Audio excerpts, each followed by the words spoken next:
الأمور محدثاتها وكل بدعة ضلالة أو كما قال رسول الله صلى الله عليه وسلم. فيا أيها المسلمون نصركم الله، أطيعوا الله وأطيعوا الرسول ودوموا على أمره واجتنبوا عن نهيه فإن لكم فيه خير الدارين. حضرات کرام، اللہ تبارک و تعالی اپنے کلام عظیم میں ارشاد فرما رہا ہے، اے ایمان والو، اطاعت کرو اللہ کی اور اطاعت کرو اللہ کے رسول کی، اور اطاعت کرو اپنے حاکموں کی. پھر بھی اگر کسی چیز کے بارے میں تمہارا آپس میں اختلاف ہو جائے اور وہ بات اتنی الجھ جائے کہ کوئی فیصلہ نہ ہونے پائے، تو ایسی بات کو اللہ اور اس کے رسول کی طرف لوٹا دو کہ اللہ جانے، اللہ کا رسول جانے. اگر تم اللہ پر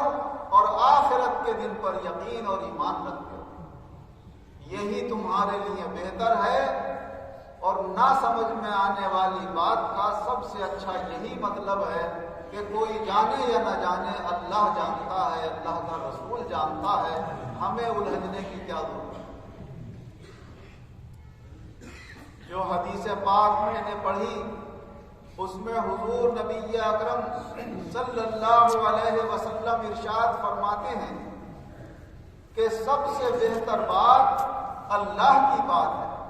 اللہ کا کلام اور اللہ کی کتاب ہے. اور سب سے اچھا اور سب سے بہتر طریقہ محمد صلی اللہ علیہ وسلم کا طریقہ ہے. اور تمام کاموں میں سب سے برے کام وہ ہیں جو اپنی طرف سے ایجاد کر لیے جائیں اور اپنی طرف سے بنا لیے جائیں. اور ہر وہ بات جو کوئی شخص اپنے آپ ایجاد کرے گا وہ سراسر گمراہی ہے اور سراسر وہ باطل ہے. قرآن عظیم کی یہ آیت اور مبارک حدیث ہمیں یہ سبق دے رہی ہے کہ جب اللہ اور اس کے رسول نے پورا دین ہمارے سامنے بیان کر دیا اور اس کا مطلب علماء حق نے اور فقہاء کرام نے سمجھ کر فقہ کی کتابوں میں لکھ دیا، جب سب کچھ کتابی شکلوں میں اور علم کی صورت میں موجود ہے، تو پھر کیوں ایسی ضرورت پیش آتی ہے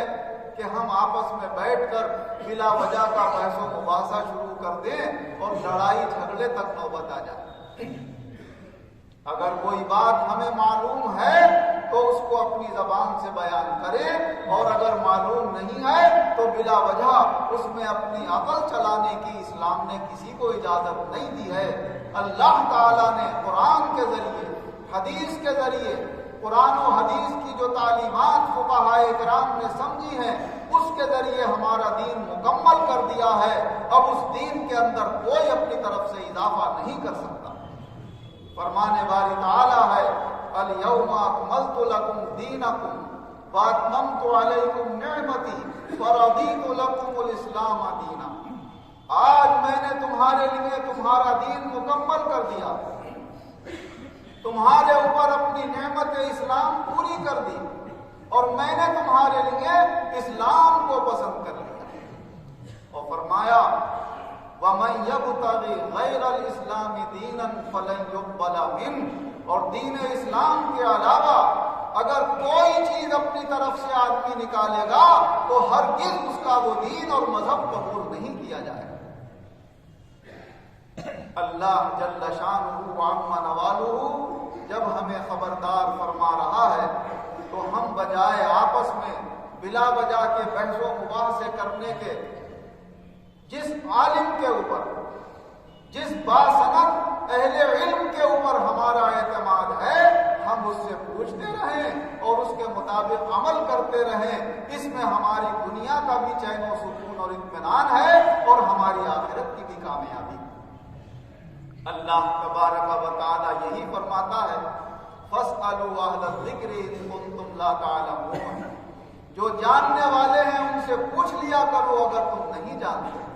اور یہ بھی فرمایا قُلْ هَلْ يَسْتَوِي الَّذِينَ يَعْلَمُونَ وَالَّذِينَ لَا يَعْلَمُونَ إِنَّمَا يَتَذَكَّرُ أُولُو الْأَلْبَابِ، آپ یہ فرما دیجئے کہ کیا علم والے اور جن کے پاس علم نہیں ہے دونوں برابر ہو سکتے ہیں؟ ہرگز نہیں ہو سکتے۔ نصیحت صرف وہی حاصل کرتے ہیں جنہیں اللہ تعالیٰ نے اپنے سلیم عطا فرمائی۔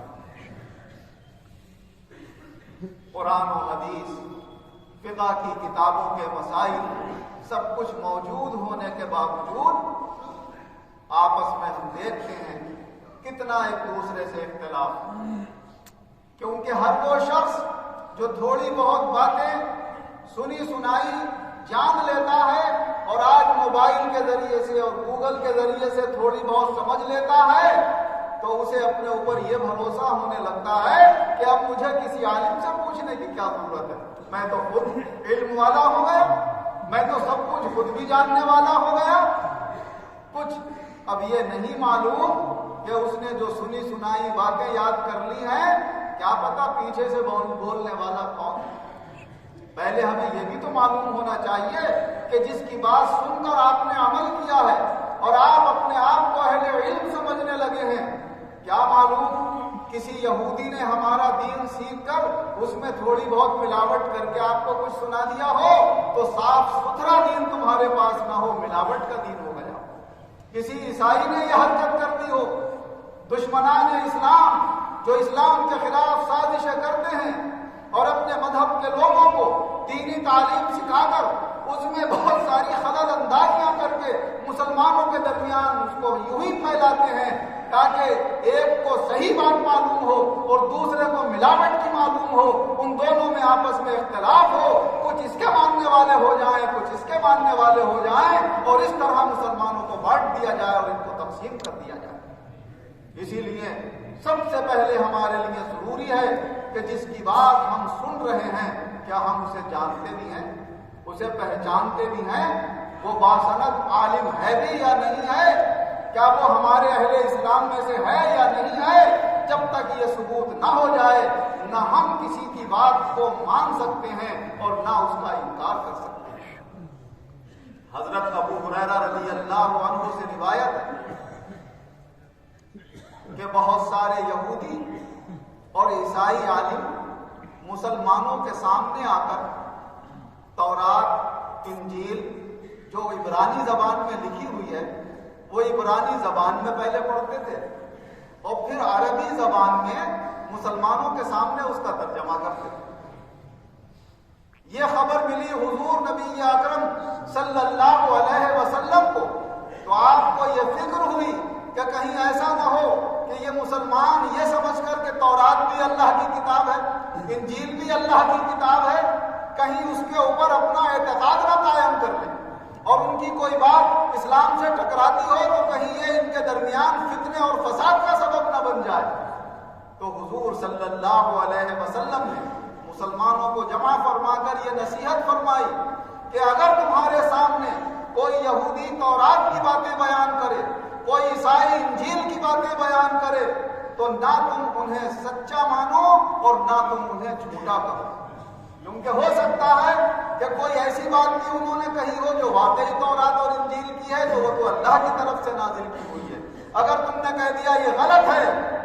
تو تم صحیح بات کو غلط کہہ دو گے اور یہ تمہارے لیے باعث پکڑ ہو سکتا ہے، اور نہ تم ان کی بات کو صحیح کہو کیونکہ انہوں نے بہت سی تورات اور انجیل کے اندر ملاوٹیں کر لی ہیں اور اپنی پسند کے مطابق بہت سی چیزیں داخل کر لی ہیں، کیا معلوم وہ اللہ کی نازل کی ہوئی بات ہے یا ان کی داخل کی ہوئی بات ہے۔ اگر تم نے صحیح کہہ دیا تو غلط کو صحیح کہنے کا مرتکب ہو جاؤ گے، یہاں پر تم سے غلطی ہو جائے گی۔ یہ مبارک حدیث ہمیں یہ سبق دیتی ہے کہ ہم جب بعض وقت کم پڑھے لکھے لوگ ایک جگہ اکٹھے ہو جاتے ہیں 4-6 تو کسی نئے مسئلے پر جھگڑا شروع ہو جاتا ہے وہ کہتا قبر پہ اذان دینا جائز ہے، دوسری پارٹی والا کہتا ناجائز ہے، اس کے مولویوں نے اسے یہ سمجھا دیا، اس کے مولویوں نے یہ سمجھا دیا۔ کچھ بیٹھے ہوئے ہیں جو تکبیر میں کھڑے ہوتے ہیں نماز کے وقت، کچھ وہ ہیں جو بیٹھتے ہیں تکبیر میں، ان میں بحث و مباحثہ شروع ہو گیا، وہ کہہ رہا کھڑا ہونا صحیح ہے، وہ کہتا بیٹھنا چاہیے۔ ارے تمہیں کیا مطلب اس بات کا؟ تم جس عالم کے اوپر اعتماد رکھتے ہو اس نے جو طریقہ تمہیں بتا دیا ہے اس کے مطابق زندگی گزارتے رہو، اور سامنے والے سے کہہ دو بھائی تمہارے عالم کی بات آئی ہوئی بات تمہیں مبارک، ہمارے عالم کی بات بتائی ہوئی ہمیں مبارک۔ اللہ کے یہاں تو یہ علماء پکڑے جائیں گے اگر ہمیں غلط بتائیں گے، ہمیں تو جیسا ہمارا عالم بتائے گا ہم تو اسی کے مطابق عمل کریں گے۔ یہ ان کا کام ہے آپس میں اختلاف کرنے کا، بحث و مباحثہ کرنے کا، جن کو اللہ نے علم کی دولت سے نوازا ہے، جو قرآن و حدیث کی روشنی میں اپنے اساتذہ کے زیر نگرانی رہ کر علم حاصل کر چکے ہیں، وہ اختلاف کریں۔ عوام کو آپس میں بحث و مباحثہ کرنے کا کوئی حق نہیں ہے۔ جیسا اپنے علماء حق سے وہ سنتے رہیں اور جانتے رہیں، اس کے مطابق وہ عمل کرتے رہیں، ورنہ ہم اور آپ جانتے ہیں کہ مسلمانوں میں بہت سی پارٹیاں ہیں، بہت سی جماعتیں ہیں، آپ کس کس کو سمجھانے کی کوشش کریں گے، جتنے منہ ہوتے ہیں اتنی ہی باتیں ہوتی ہیں، کوئی کسی سے اپنی بات نہیں منوا سکتا۔ علماء کے آپس میں اختلاف ہوئے ہیں، بڑے بڑے علماء کے، ایک عالم دوسرے عالم سے نہیں منوا سکا تو ایک عام آدمی دوسرے عام آدمی سے کیسے منوا سکتا ہے؟ اور یہ تمام دنیا کا مسلم قانون ہے کہ جب اللہ تبارک و تعالیٰ نے تمام انسانوں کو عقل کا معیار الگ الگ عطا فرمایا، کسی میں کسی درجے کی عقل رکھی ہے، کسی میں کسی درجے کی، فہم و فراست کے اندر اللہ نے اختلاف رکھا ہے، تو ہماری رائے میں اختلاف ہونا ضروری ہے۔ تو رائے کا اختلاف کوئی آپس میں لڑائی اور دشمنی کا سبب نہیں ہوتا۔ لڑائی دشمنی وہاں پر پیدا ہوتی ہے جب ایک آدمی اپنی رائے دوسرے کے اوپر زبردستی تھوپنے کی کوشش کرتا ہے کہ جو میں سمجھ رہا ہوں وہی تجھے ماننا پڑے گا، اگر تو نہیں مانے گا تو نکل جا میری مسجد سے۔ بس وہیں مار پیٹ شروع ہو جاتی۔ ارے تو بیٹھتا کیوں نہیں ہماری مسجد میں تکبیر کے اندر؟ نکل مسجد میں سے، جا وہاں پر نماز پڑھی ہو جہاں پر کھڑے ہو کر تکبیر سنی جاتی۔ کھڑے ہونے والا کہتا ہے بھائی